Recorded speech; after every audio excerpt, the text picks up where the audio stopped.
Hi hello guys welcome back to Aadya colourful. ನಾನು Suma. Friends, ಇವತ್ತಿನ ವಿಡಿಯೋದಲ್ಲಿ ತುಂಬಾನೇ ಟೇಸ್ಟಿಯಾಗಿರುವ ಈಸಿಯಾಗಿರುವಂತಹ ಆರೋಗ್ಯಕರವಾದ ಪಾಲಕ್ ಸೊಪ್ಪಿನಿಂದ ರುಚಿಯಾದ ಒಂದು ರೆಸಿಪಿನ ತಯಾರಿಸಿ ತಿಂದರೆ ನೀವು ಯಾವತ್ತೂ ಈ ರುಚಿನ ಮರೆಯೋದಿಲ್ಲ. ಅಷ್ಟು ಟೇಸ್ಟಿಯಾಗಿ ಮತ್ತು ತುಂಬ ಬೇಗ ಆಗುವಂತಹ ಒಂದು ರೆಸಿಪಿಯನ್ನು ನಿಮ್ಮ ಜೊತೆ ಶೇರ್ ಮಾಡ್ಕೊಳ್ತಾ ಇದ್ದೀನಿ. ಖಂಡಿತವಾಗ್ಲೂ ಈ ವಿಡಿಯೋ ಇಷ್ಟ ಆದರೆ ಚಾನಲ್ನ ಸಬ್ಸ್ಕ್ರೈಬ್ ಮಾಡ್ಕೊಳ್ಳಿ, ಲೈಕ್ ಮಾಡಿ ಮತ್ತು ಹೆಚ್ಚೆಚ್ಚು ಶೇರ್ ಮಾಡಿ ಫ್ರೆಂಡ್ಸ್. ಮೊದಲನೇದಾಗಿ ಒಂದು ಪ್ಯಾನಿಗೆ ಒಂದು 2 ಸ್ಪೂನ್ ಆಗುವಷ್ಟು ಕಡಲೆ ಬೀಜವನ್ನು ಹಾಕ್ಕೊಂಡು ಅದನ್ನು ರೋಸ್ಟ್ ಮಾಡ್ಕೊಳ್ತಾ ಇದ್ದೀನಿ. ಹಾಗೆ ಅದನ್ನು ಎಣ್ಣೆ ತುಪ್ಪ ಏನು ಕೂಡ ಹಾಕ್ತಲೇ ಹಾಗೆ ಉರಿಬೇಕಾಗುತ್ತೆ. ಸೊ ನೋಡಿ, ಈ ರೀತಿಯಾಗಿ ಸ್ಟವ್ನ ಲೋ ಫ್ಲೇಮಲ್ಲಿ ಇಟ್ಕೊಂಡೆ ನಾನು ಅದನ್ನು ರೋಸ್ಟ್ ಮಾಡ್ಕೊಳ್ತಾ ಇದ್ದೀನಿ. ಈ ರೀತಿಯಾಗಿ ಆದಮೇಲೆ ಇದಕ್ಕೆ 1 ಸ್ಪೂನ್ ಆಗುವಷ್ಟು ಕಡಲೆ ಹಿಟ್ಟನ್ನು ಹಾಕೊಳ್ಳೋಣ. ಬೋಂಡ ಬಜ್ಜಿ ಮಾಡೋದಕ್ಕೆ ಉಪಯೋಗಿಸ್ತೀವಲ್ಲ, ಅದೇ ಹಿಟ್ಟನ್ನು ಹಾಕ್ಕೊಳ್ತಾ ಇದ್ದೀನಿ. ಇಷ್ಟನ್ನು ಹಾಕಿ ಒಂದು ಸ್ವಲ್ಪ ಘಮ ಅಂತ ಪರಿಮಳ ಬರ್ತಾ ಇರಬೇಕು ಈ ಒಂದು ಕಡಲೆ ಹಿಟ್ಟಲ್ಲಿ. ಆ ರೀತಿಯಾಗಿ ಆದಾಗ ಪರ್ಫೆಕ್ಟಾಗಿ ಆಗಿದೆ ಅಂತ ಇದಕ್ಕೆ ಸ್ವಲ್ಪ ಕೊತ್ತಂಬರಿ ಸೊಪ್ಪನ್ನು ಸೇರಿಸ್ಕೊಳ್ಳೋಣ. ಸ್ಟವ್ನ ಈಗ ಆಲ್ರೆಡಿ ಆಫ್ ಮಾಡಿಬಿಟ್ಟಿದ್ದೀನಿ. ಈಗ ಕೊತ್ತಂಬರಿ ಸೊಪ್ಪನ್ನು ಅದರಲ್ಲೇ ಹಾಕಿ ಹಾಗೆ ಅದನ್ನು ಬಾಡಿಸ್ಕೊಳ್ಳೋಣ ಫ್ರೆಂಡ್ಸ್. ತುಂಬ ಈಸಿಯಾಗಿ ಮಾಡ್ಕೊಳ್ಳುವಂಥ ರುಚಿಯಾಗಿರುವಂಥ ಪಾಲಕ್ ಸೊಪ್ಪಿನ ಮಾಡುವಂಥ ಒಂದು ಗ್ರೇವಿ ರೆಸಿಪಿಯನ್ನು ಇವತ್ತಿನ ವಿಡಿಯೋದಲ್ಲಿ ತಿಳಿಸ್ಕೊಡ್ತಾ ಇದ್ದೀನಿ. ಅದಾದ ನಂತರ ಇದು ಪೂರ್ತಿಯಾಗಿ ತಣ್ಣಗಾದ ನಂತರ ಒಂದು ಮಿಕ್ಸಿ ಜಾರಿಗೆ ಹಾಕ್ಕೊಂಡು ಅದನ್ನು ಪೌಡರ್ ಮಾಡ್ಕೊಂಡು ಬಂದಿದ್ದೀನಿ. ಈ ರೀತಿಯಾಗಿ ತರಿಯಾಗಿದ್ದರೆ ಸಾಕು, ನೀರು ಏನು ಹಾಕ್ಕೊಳ್ಳದಲ್ಲೇ ಹಾಗೆ ಪೌಡರ್ ಮಾಡ್ಕೊಂಡು ಬಂದರೆ ಸಾಕಾಗುತ್ತೆ. ನಂತರ ಒಂದು ಪ್ಯಾನ್ ತೊಗೊಂಡಿದ್ದೀನಿ. ಇದಕ್ಕೆ ಒಂದು 3ರಿಂದ 4 ಟೇಬಲ್ ಸ್ಪೂನ್ ಆಗುವಷ್ಟು ಎಣ್ಣೆಯನ್ನು ಹಾಕ್ಕೊಳ್ತಾ ಇದ್ದೀನಿ. ಅಡುಗೆ ಎಣ್ಣೆ ಕೂಡ ಹಾಕ್ಕೋಬೋದು ಅಥವಾ ತುಪ್ಪ ಬೇಕು ಅಂದರೆ ತುಪ್ಪ ಕೂಡ ಹಾಕ್ಕೊಳ್ಬೋದು. ಓಕೆ, ಸೊ ಎಣ್ಣೆ ಸ್ವಲ್ಪ ಬಿಸಿ ಆಗಲಿ. ಬಿಸಿ ಆದ ನಂತರ ಇದಕ್ಕೆ ಸ್ವಲ್ಪ ನಾವು ಬೆಳ್ಳುಳ್ಳಿಯನ್ನು ಹಾಕ್ಕೊಳ್ತಾ ಇದ್ದೀವಿ. ಒಂದು ಅರ್ಧ ಸ್ಪೂನ್ ಆಗುವಷ್ಟು ಬೆಳ್ಳುಳ್ಳಿಯನ್ನು ಸಣ್ಣದಾಗಿ ಕಟ್ ಮಾಡಿ ಹಾಕ್ಕೊಂಡಿದ್ದೀನಿ. ಹಾಗೆ ಹಸಿರು ಮೆಣಸಿನಕಾಯಿನ ನಾವು ಕಟ್ ಮಾಡಿ ಹಾಕ್ಕೊಳ್ಬೇಕಾಗತ್ತೆ. ನೋಡ್ಬೋದು ಈ ರೀತಿಯಾಗಿ ಒಗ್ಗರಣೆಗೆ ಎಷ್ಟು ಬೇಕೋ ಅಷ್ಟನ್ನು ನೋಡಿಕೊಂಡು ಹಾಕ್ಕೊಳ್ಳಿ. ಓಕೆ, ಅದಾದ ನಂತರ ಪಾಲಕ್ ಸೊಪ್ಪನ್ನು ನೀಟಾಗಿ ನಾನು ಕಟ್ ಮಾಡಿ ಅದನ್ನು ವಾಶ್ ಮಾಡಿ ಅದಾದ ನಂತರ ಅದನ್ನು ಈಗ ಇದಕ್ಕೆ ಹಾಕ್ಕೊಳ್ತೀನಿ. ಸೊ ನೀವು ಫಸ್ಟ್ ಟೈಮ್ ಮಾಡೋದಾದರೆ ಒಂದು ಕಮ್ಮಿ ಕ್ವಾಂಟಿಟಿಯಲ್ಲೇ ಮಾಡ್ಕೊಳ್ಳಿ, ಯಾಕೆಂದರೆ ಕರೆಕ್ಟಾಗಿ ಬರೋದಿಲ್ಲ, ವೇಸ್ಟ್ ಆಗುತ್ತೆ ಅನ್ನೋರು ಕೂಡ ತುಂಬ ಜನ ಇರ್ತಾರೆ. ಸೊ ಇದೇ ನನ್ನ ವಿಡಿಯೋ ನೋಡ್ಕೊಂಡು ಮಾಡ್ತಿದ್ರೆ ಖಂಡಿತವಾಗ್ಲೂ ಪರ್ಫೆಕ್ಟಾಗಿ ಬರುತ್ತೆ. ನಾನು ಹೇಳೋ ರೀತಿಯಲ್ಲಿ ನೀವು ಅಡುಗೆಯನ್ನು ತಯಾರಿಸಿದ್ರೆ ಪರ್ಫೆಕ್ಟಾಗಿ ಬರುತ್ತೆ ಫ್ರೆಂಡ್ಸ್. ಓಕೆ, ಸೊ ಈಗ ಇದನ್ನು ಹಾಕ್ಕೊಂಡು ನೀಟಾಗಿ ಮಿಕ್ಸ್ ಮಾಡ್ಕೊಳ್ಳೋಣ. ನೋಡಿ, ಸ್ವಲ್ಪ ಬಾಡಿಸ್ಕೊಳ್ಳೋಣ ಇದನ್ನು ಚೆನ್ನಾಗಿ. ಈ ರೀತಿಯಾಗಿ ಮಾಡಿಕೊಂಡ್ರೆ ಸಾಕು. ಅದರ ಹಸಿ ವಾಸನೆ ಹೋಗೋದಕ್ಕೆ ಎಣ್ಣೆಯಲ್ಲಿ ಸ್ವಲ್ಪ ಫ್ರೈ ಮಾಡಿಕೊಂಡ್ರೆ ಖಂಡಿತ ಮಾಡೋವಂಥ ಒಂದು ರೆಸಿಪಿ ಇನ್ನಷ್ಟು ಹೆಚ್ಚು ಟೇಸ್ಟನ್ನು ಕೊಡುತ್ತೆ. ಅದಕ್ಕೋಸ್ಕರ ನೋಡಿ, ಅದು ನೀರೇನು ಕೂಡ ಹಾಕ್ಕೊಂಡಿಲ್ಲ, ಅದೇ ತಾನಾಗಿಯೇ ಸೊಪ್ಪಲ್ಲಿರೋವಂಥ ನೀರಿನ ಅಂಶ ಬಿಟ್ಕೊಂಡಿರುತ್ತೆ.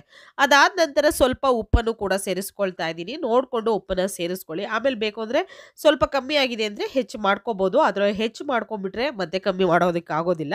ಸೊ ಅದಕ್ಕೋಸ್ಕರ ಓಕೆ, ನೋಡ್ಬೋದು ಎಷ್ಟು ಸೊಪ್ಪು ಹಾಕಿದ್ವಿ, ಈಗ ಎಷ್ಟಾಗಿದೆ ಅಂತ. ಈಗ ನಾವು ಇನ್ನೊಂದು ಪ್ಯಾನ್ ತಗೊಳ್ಳೋಣ. ನೋಡಿ, ಒಂದು ಪ್ಯಾನಿಗೆ ನಾನು ಎಣ್ಣೆಯನ್ನು ಹಾಕ್ಕೊಳ್ತಾ ಇದ್ದೀನಿ. ಸ್ವಲ್ಪ ಎಣ್ಣೆ ಬಿಸಿ ಆಗಲಿ. ಇದಕ್ಕೆ 1 ಸ್ಪೂನ್ ಆಗುವಷ್ಟು ಅಡುಗೆ ಎಣ್ಣೆ ಹಾಕ್ಕೊಂಡಿದ್ದೀನಿ. 1 ಸ್ಪೂನ್ ಆಗುವಷ್ಟು ಬೆಣ್ಣೆಯನ್ನು ಹಾಕ್ಕೊಳ್ತೀನಿ. ಬೆಣ್ಣೆ ಅಥವಾ ತುಪ್ಪ ಯಾವುದನ್ನು ಬೇಕಿದ್ರೂ ಹಾಕ್ಕೊಳ್ಬೋದು. ಬೆಣ್ಣೆ ಇದ್ದರೆ ಖಂಡಿತ ಬೆಣ್ಣೆಯನ್ನು ಉಪಯೋಗಿಸಿ, ಆ ರೆಸಿಪಿ ತುಂಬ ಸೂಪರಾಗಿ ಬರುತ್ತೆ. ಓಕೆ, ಸೊ ಬೆಣ್ಣೆ ಎಲ್ಲ ಪೂರ್ತಿ ಕರಗಿದ ನಂತರ ಒಂದು ಅರ್ಧ ಸ್ಪೂನ್ ಆಗುವಷ್ಟು ಜೀರಿಗೆಯನ್ನು ಹಾಕ್ಕೊಳ್ಳೋಣ. ಒಂದು ಅರ್ಧ ಸ್ಪೂನ್ ಆಗುವಷ್ಟು ಜೀರಿಗೆ ಹಾಕ್ಕೊಂಡಿದ್ದೀನಿ. ಅದಾದ ನಂತರ ಸಣ್ಣದಾಗಿ ಕಟ್ ಮಾಡಿರುವಂತಹ ಬೆಳ್ಳುಳ್ಳಿಯನ್ನು ಹಾಕ್ಕೊಳ್ಳೋಣ. ಮತ್ತೆ ನೋಡಿ, 1 ಸ್ಪೂನ್ ಆಗುವಷ್ಟು ಬೆಳ್ಳುಳ್ಳಿಯನ್ನು ಹಾಕ್ಕೊಳ್ತಾ ಇದ್ದೀನಿ, ಸಣ್ಣದಾಗಿ ಕಟ್ ಮಾಡಿರೋವಂಥದ್ದು. ಓಕೆ, ಅದಾದ ನಂತರ ಇವಾಗ ಒಂದು 4 ಒಣಮೆಣಸಿನಕಾಯಿಯನ್ನು ಹಾಕ್ಕೊಳ್ತಾ ಇದ್ದೀನಿ. ಇಷ್ಟನ್ನು ಹಾಕಿದ ನಂತರ ಒಂದ್ಸಲ ಅದನ್ನು ಹಾಗೆ ನಾವು ಬಾಡಿಸ್ಕೊಳ್ಳೋಣ ಎಣ್ಣೆಯಲ್ಲಿ. ಅದಾದ ನಂತರ ಒಂದು ಈರುಳ್ಳಿ ಮೀಡಿಯಮ್ ಸೈಜಲ್ಲಿರುವಂಥ ಒಂದು ಈರುಳ್ಳಿಯನ್ನು ಸಣ್ಣದಾಗಿ ಕಟ್ ಮಾಡಿ ಹಾಕ್ಕೊಂಡಿದ್ದೀನಿ. ಅಷ್ಟನ್ನು ಹಾಕಿದ ನಂತರ ನಾವು ಇದನ್ನು ಫ್ರೈ ಮಾಡ್ಕೋಬೇಕಾಗುತ್ತೆ. ನೋಡಿ, ಈರುಳ್ಳಿ ನಮಗೆ ಸ್ವಲ್ಪ ಟ್ರಾನ್ಸ್ಪರೆಂಟ್ ಆಗಲಿ, ಅಲ್ಲಿವರೆಗೂ ಫ್ರೈ ಮಾಡ್ಕೊಳ್ಳೋಣ. ತುಂಬಾ ಈಸಿಯಾಗಿ ಮಾಡ್ಕೊಳ್ಳೋವಂಥದ್ದು. ಅನ್ನ, ಚಪಾತಿ, ಪೂರಿ, ರೊಟ್ಟಿ ಎಲ್ಲದಕ್ಕೂ ಕೂಡ ಸೂಪರ್ ಆಗಿರೋವಂತಹ ಒಂದು ರೆಸಿಪಿ ಇದು. ಸೂಪರ್ ಕಾಂಬಿನೇಷನ್ ಅಂತಲೇ ಹೇಳ್ಬೋದು ಫ್ರೆಂಡ್ಸ್. ಅದಾದ ನಂತರ 2 ಟೊಮ್ಯಾಟೋವನ್ನು ಸಣ್ಣದಾಗಿ ಕಟ್ ಮಾಡಿ ಹಾಕ್ಕೊಂಡಿದ್ದೀನಿ. ಈರುಳ್ಳಿ ಸ್ವಲ್ಪ ಬೆಂದ ನಂತರ ನೀವು ಟೊಮ್ಯಾಟೋವನ್ನು ಹಾಕ್ಕೊಳ್ಬೇಕು. ಇದಕ್ಕೂ ಸ್ವಲ್ಪ ಉಪ್ಪನ್ನು ಸೇರಿಸ್ಕೊಳ್ಳೋಣ, ಜಾಸ್ತಿ ಬೇಡ. ಪಾಲಕ್ ಸೊಪ್ಪಿಗೂ ಉಪ್ಪನ್ನು ಹಾಕ್ಕೊಂಡಿದ್ದೀವಿ, ಅದಕ್ಕೋಸ್ಕರ ಇದಕ್ಕೆ ಸ್ವಲ್ಪ ಉಪ್ಪು ಹಾಕ್ಕೊಂಡ್ರೆ ಸಾಕು. ಅದಾದ ನಂತರ ನಾವು ಟೊಮ್ಯಾಟೊ ಸ್ವಲ್ಪ ಬೆಂದಿದೆ.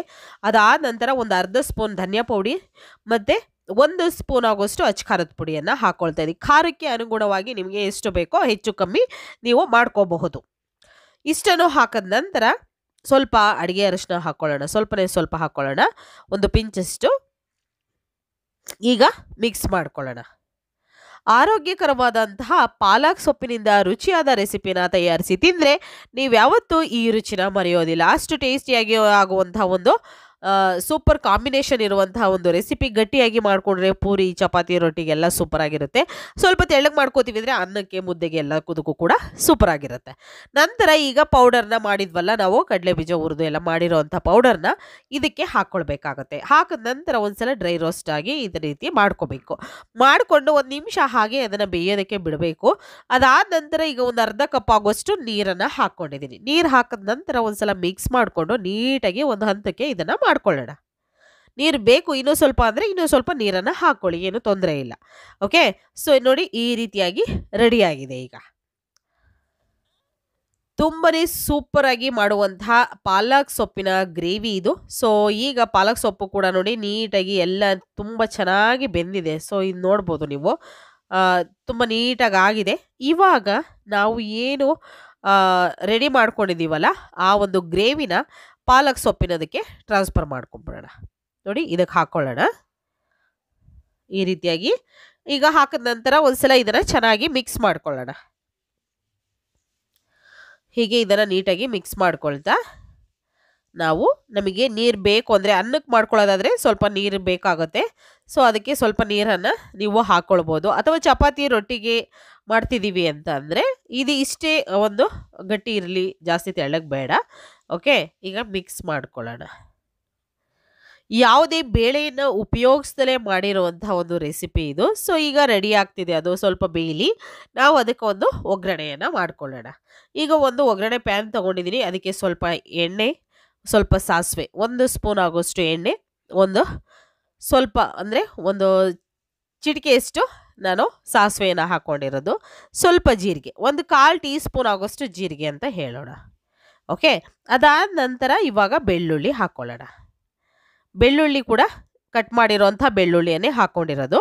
ಇಷ್ಟನ್ನು ಹಾಕಿದ ನಂತರ ನಿಮಗೆ ಬೇಕು ಅಂದರೆ ಇದಕ್ಕೆ ಕರಿಬೇವು ಹಾಕ್ಕೋಬೋದು, ಅಥವಾ ಅಚ್ಚ ಖಾರದ ಪುಡಿ ಸ್ವಲ್ಪ ಹಾಕ್ಕೊಂಡಿದ್ದೀನಿ ನಾನು.